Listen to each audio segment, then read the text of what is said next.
Hi, and thanks for choosing Cheek to Cheek. This is an amazing effect and you'll have lots of reactions that will just be unbelievable as well. Now, the principle of this trick has been around since about 1930 and it was believed to be accredited to Alfred Findlay, an amazing magician of his time. And I'm going to share with you 3 different ways of doing this effect. Now, 2 of them will take a little bit of setup before you can go on to do another one. And the last one I'll show you is really quick. It is ready to go at any moment and can deal with several people at once. So I hope you enjoy Cheek to Cheek. Let's have a look at what you get within the package. When we open the box, you'll find what appears to be a normal set of playing cards. We rifle through them, but you'll notice that once we get to the 26, the halfway mark, the deck changes. So in this case, these are normal playing cards, what we would call face up and face down. The other half, the other 26, are all double backers. So they are both the same on both sides of the deck, no matter which way we turn them. And the principle of how this trick works is quite simple. If I take a face up card from the face up side, turn it over and place it within the deck, at the moment it's invisible because it's face down. And if I turn these over, you'll notice that these are face down as well.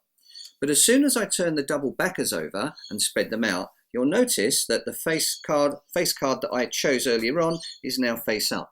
And this is the principle behind the trick. So let's have a look at the 3 simple ways that you can perform this. Okay, let's just have a look at this first effect, and this is where somebody can actually choose a card from the deck appearingly at random.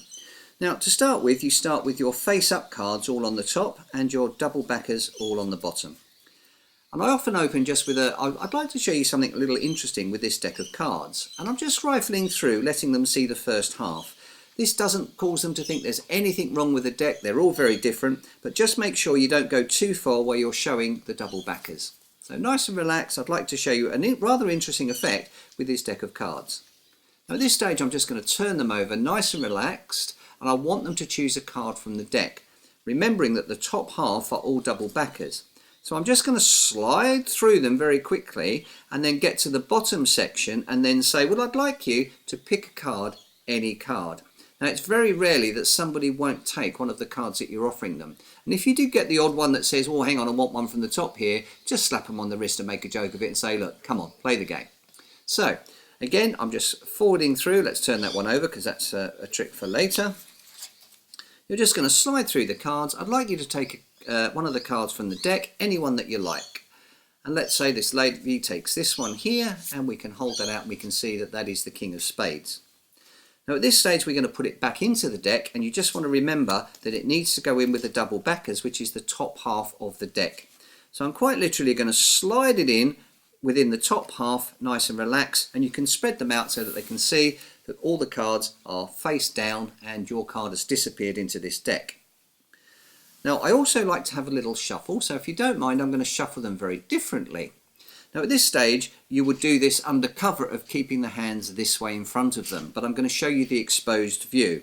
You're literally going to go through until you find the halfway mark where the cards change, and without them seeing the back of it, because remembering you're going to be this way, you're going to say, what I'm going to do is I'm going to shuffle them together in a unique way, and all you're going to do is take the double backers and turn them over. So it now looks like this. We then riffle them together, making sure that we don't expose the fact that these are double backers, so you'd want to angle them slightly for their line of sight. Once you've done that, you can, if you want to, just lay them out and say, as you can see, that this is a fair shuffle, they're all going in, and what we have is a very, very messy deck of cards. Some are face up and some are face down, and my task now is to try and find your card. Now once we put them back together, all we need to do is turn the deck over, nothing else. Because as soon as the deck is turned over, you'll notice that the double backers and the face up cards have all turned over except the one that they chose. And again, you have a little patter. It doesn't matter, you can have a magic wand and tap it, you can give it a bit of a shake, you can even give it a bit of a shuffle if you wanted. It makes no difference whatsoever. And you can say, now that I've shuffled them up, let's see what we can do. 1, 2, 3. Now just watch this. All of a sudden, all the cards have turned over except for your King of Spades.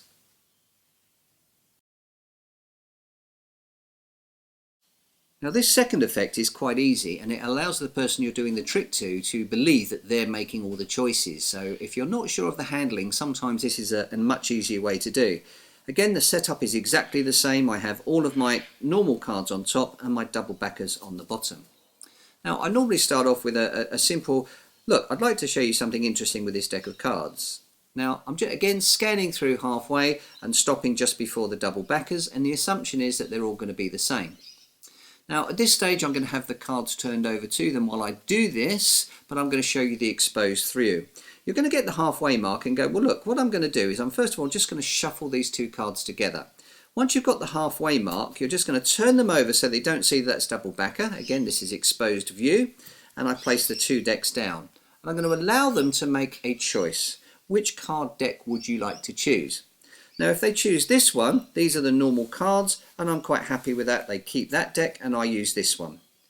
If however they choose the double backer, which is the one that I need to have, then you use something called Magician's Choice, which is very straightforward. I'll take that deck. Perfect. I'll take that deck then that you chose for me, so that you can't accuse me of messing with the deck because you chose these for me. And that's the kind of simple principle. I'll take that deck. Fantastic. Well, I'll take that so that you know it's all fair. You chose these for me and these ones will be for you. Now what I'd like you to do with your cards is have a look at them and choose a card that you think is a card that you can remember and that you'd like to use for this trick. And in this case they may well take the Jack of Clubs, and they'll keep these hidden underneath, and their Jack of Clubs will be here, which in theory you haven't seen yet.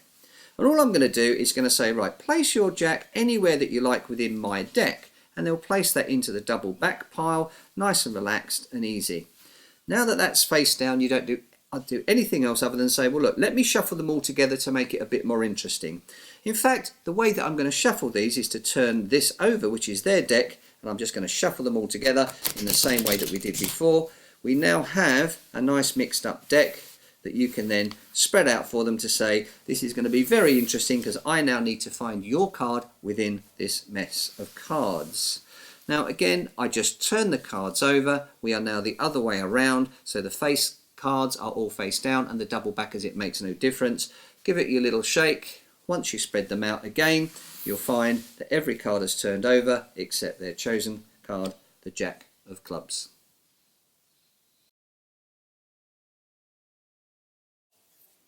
Now this final effect is very, very straightforward. Very quick to do. You can do it over and over again no matter how many people are there, and of course you can bring more people in as well. So all I've done in this case is I've already mixed up my face up cards with my double backers, so it's a complete mess. And this is how you start the trick. And all you're going to ask anyone in the audience to do is say, would you mind taking any face up card that you like, turn it over and place it anywhere that you wish. You may find somebody else might like to have a go. And you know what, let's make this really interesting, and I'll choose one as well. So it doesn't matter how many people turn cards over, because it doesn't matter.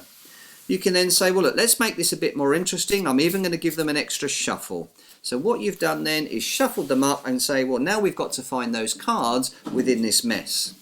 The only thing I'm going to suggest is whenever you're shuffling, just check the back card to make sure that you've got a back, because sometimes you'll accidentally shuffle to this position and it does cause you to be a little bit confused when it comes to laying them out. So again, if I saw that I had a face up card there, I'm just going to continue shuffling until one of the back ones there.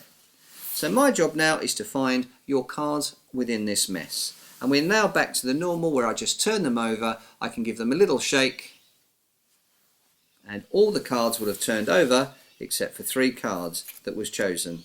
The 7, the King and the 3. The reset is very simple. You put them together very quickly, put them on the bottom, and you're ready to go again for the next one. I hope you enjoy.